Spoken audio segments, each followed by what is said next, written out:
Herkese günaydın, merhaba arkadaşlar. Hava çok soğuk. Yüzümü var ya, rüzgar bıçak gibi kesiyor. Şurada Mart ayındayız. Felaket bir soğuk var. Neredeyse kar yağacak. Vallahi başımıza taş yağacak. Öyle diyeyim ben. Bugün cuma. Hayırlı cumalar. Şöyle camimle. Çok soğuk ya. Yüzüm yanıyor. Camimi bir arkada göstereyim. Şöyle yüzümü kapattım ama. Gel.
Çorbayı göstereceğim. Bu bir şifa deposu, dünden yapmıştım. Şimdi Karadeniz'in nasıl bir kara lahana çorbası varsa bizim de cilicemiz var. Ama bu kendisi yetişiyor. Yani biz yetiştirmiyoruz. Doğal bir yetişmesi var. Allah oruçlu ne diyeceğimi de bilemiyorum. Şöyle ben yaptım çorbamı. Boğazımdaki atkıyı soracaksınız. Ben birkaç gündür boğazdan hastayım. Onu da söyleyeyim. O yüzden böyle atkıyla daha sıcak tutuyorum. Şöyle bağlıyorum. Bunu eşimden öğrendim. Boğazım sıcak olduğu zaman hastalık ve direnç artıyor bende. Hastalık daha erken iyileşiyor. Bu yöresel bir yemek. Ya Maraş'ta ne diyorlar onu bilmiyorum ama Maraş geliniyim ama ben bilmiyorum. Gerçi eşim de bilmiyor. Ama bunu ilk kez bizde taktı o aşini. Ben yapıyorum bu yemek arkadaşlar. Çorba değil yemek. Bir de çorbam var. Tarhana çorbam biliyorsunuz. Tarifini dün paylaştım. Bu da güzel oluyor. Biz kırmızı salçalı, baharatlı seviyoruz. Antep'te olmamız daha büyük etken tabii. Ya ben normalde de Adıyaman'da olduğum için yani coğrafyalar aynı, değişen bir şey yok. Onu da söyleyeyim. Ve sarmam var, iftar menümü size gösteriyorum. Sarmamı da bulgurlu yaptım çünkü yoğun bir şekilde ben insülin direncim yükselmiş bir durumda ve her yerim şiş. Ben hamur işi olarak ne yesem löp kilo.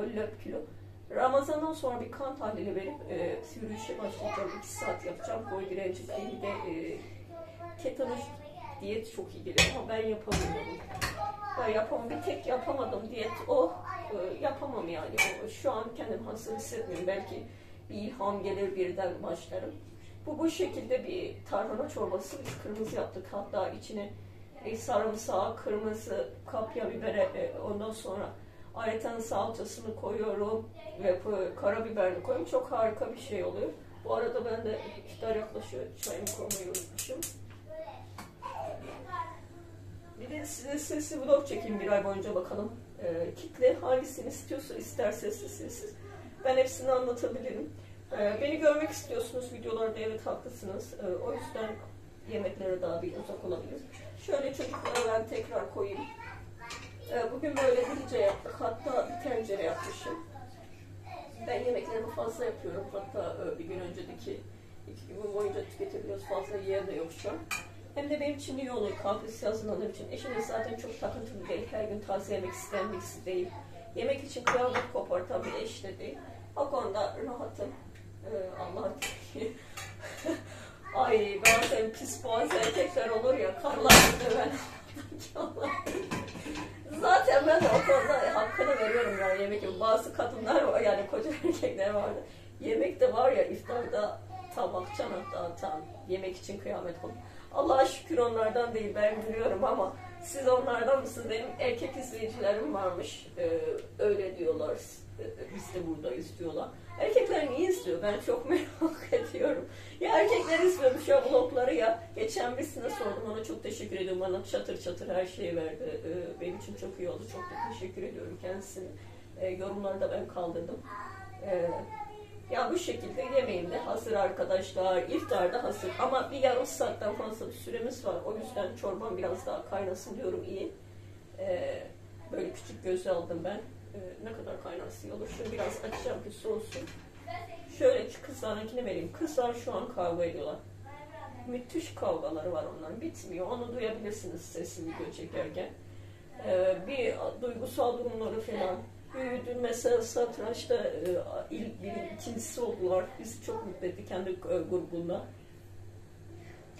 İkincisini kendi kızlar A takımı olarak girdiler bunlar. Bireysel oynamadılar. Kupalarını aldılar. Bana dedi ki günü, pazartesi günü seçmiş, hocası seçmiş. Ondan sonra başka bir hocanın çocukları aynı okuldalar ve başka bir hoca daha var. Onun öğrencileriyle birlikte grup oluşturmuşlar. Kendisini denemişler ve hemen seçmişler. Çünkü 5 maç oynadılar arkadaşlar. Sadece birisini kaybetti. Ona dikkat dağınıklığında kaybetmiş. Onu da eşim tespit etti. Sürekli eşimle oynuyor.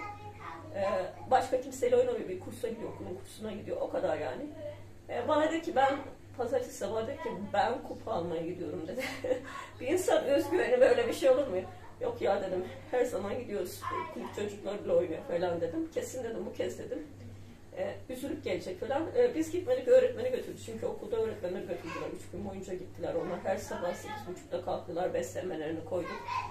Gittiler. Sağ olsun hocamız getirdi. Teslim etti bizi. Dün de neden gelmedin dedi.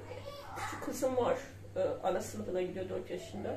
Onu bırakamazdım. Baba işteydi. Gerçekten üzüldüm. Bir dahakine de o gün neyimiz olsa, 2 yer kanlı olsa bile bırakıp gideceğiz. Kupasını almış, sevinçli, mutlu.